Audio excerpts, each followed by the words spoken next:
Alright. Welcome back to my channel. My name is Vince. So today it's jadul time. Gua bakal sedikit bermain-main dengan smartphone jadul, yaitu Sony Ericsson Xperia Pro. Sebelum gua lanjut, jangan lupa untuk like, subscribe, and leave your comment below. So let's get started. Alright, smartphone ini rilis pada tahun 2011 bersamaan dengan the most iconic Sony Ericsson Xperia at that time, yaitu Xperia Play dan Xperia Neo. Kemudian pada tahun itu juga kebetulan Sony Ericsson ini melakukan perubahan ya, berupa take over dari Sony untuk divisi smartphone. Jadi untuk kedepannya dia menggunakan brand hanya Sony. Kemudian pada tahun 2011 ini cukup banyak smartphone yang menjadi suksesor ya. Kemudian untuk dijadikan update atau upgrade gitu ya.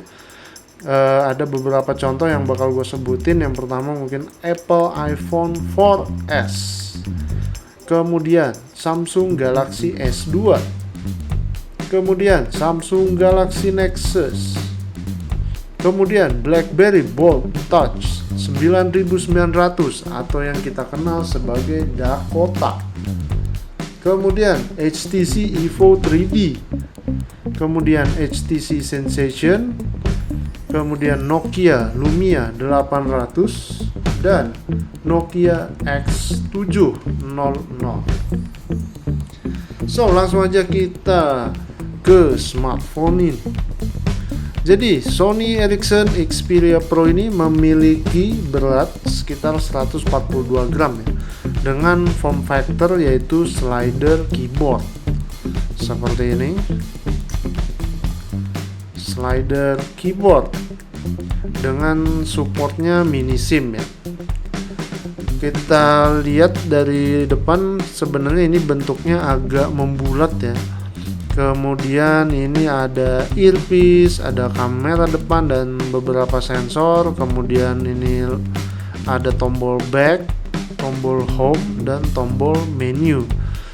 Untuk bagian atas di sini ada port micro USB, kemudian sebelah kiri ada jack audio dan tombol power. Kemudian untuk bagian kanan ada, ini adalah port HDMI atau display out ya. Kemudian ini ada tombol volume up and down, tombol capture dari kamera. Kemudian di sini ada logo Sony Ericsson Xperia. Ini ada speaker, ada kamera, ada HD-nya, terus ini ada flash. Oke, so Sony Ericsson Xperia Pro ini, atau gua singkat aja ya, jadi Xperia Pro, dia memiliki display 3,7 inci dengan teknologi layar LED backlit LCD dengan kapasitif touchscreen ya. Dia memiliki OS Android 2.3 yang upgradable menjadi 4.0. Kemudian memiliki prosesor Qualcomm S2, kemudian memiliki internal memory 1 GB, RAM-nya 512 MB, kemudian ini sudah include ya paketnya dengan micro SD 8 GB. Micro SD slotnya itu up to 32 GB. Oke, sekarang gue bakal memperlihatkan beberapa fitur unggulan dari Sony Xperia Pro. Yang pertama adalah Timescape. Jadi Timescape ini merupakan aplikasi ya. Aplikasi yang kalau Anda tahu itu ada di HTC, namanya FriendStream. Jadi ini adalah kumpulan notif-notif atau posting-posting dari beberapa media sosial seperti Facebook, Twitter. Kalau di sini ada Moxier Pro ya. Kemudian ini ada SMS, kemudian yang ini Facebook, ini kontak, kemudian kembali lagi ke home. Oke, selanjutnya adalah Track ID. Pada masanya ini Track ID sangat membantu kita sekali ya, ketika kita tidak mengetahui judul dari sebuah lagu, kita menggunakan Track ID langsung kita bisa tahu lagunya. Namun pada saat ini untuk service Track ID ini sudah dihentikan ya oleh pihak Sony. Kemudian yang berikutnya adalah port HDMI. So ini merupakan salah satu smartphone dengan HDMI out ya.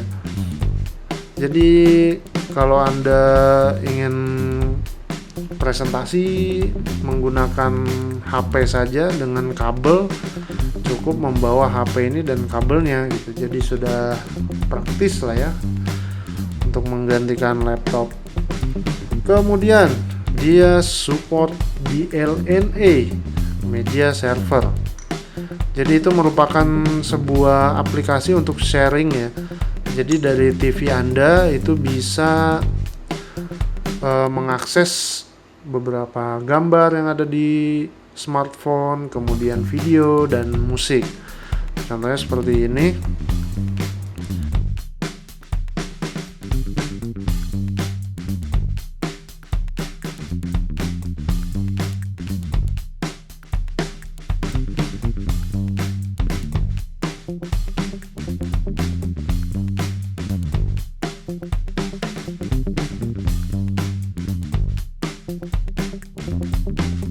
Kemudian dia memiliki kamera 8 megapiksel dengan autofocus dan mempunyai LED flash.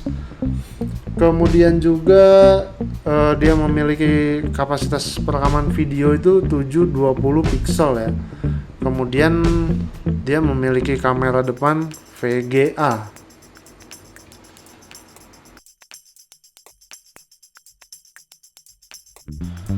Alright, so apakah Xperia Pro ini masih layak di 2020?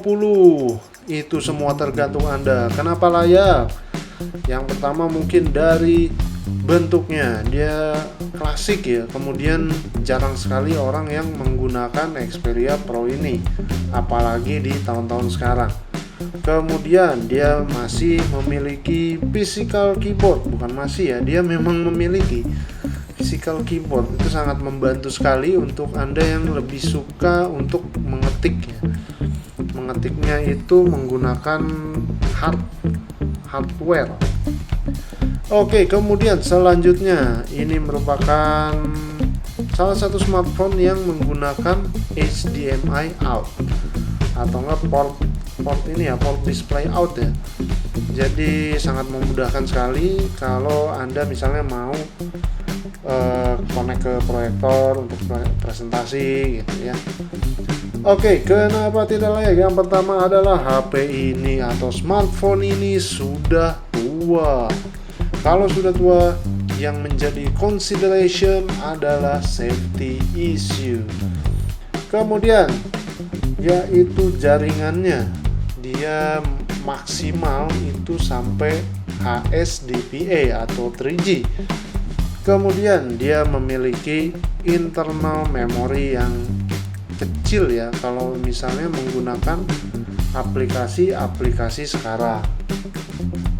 So, itu aja. Jangan lupa untuk klik like, subscribe, and leave your comment below. I see you in the next one. Peace.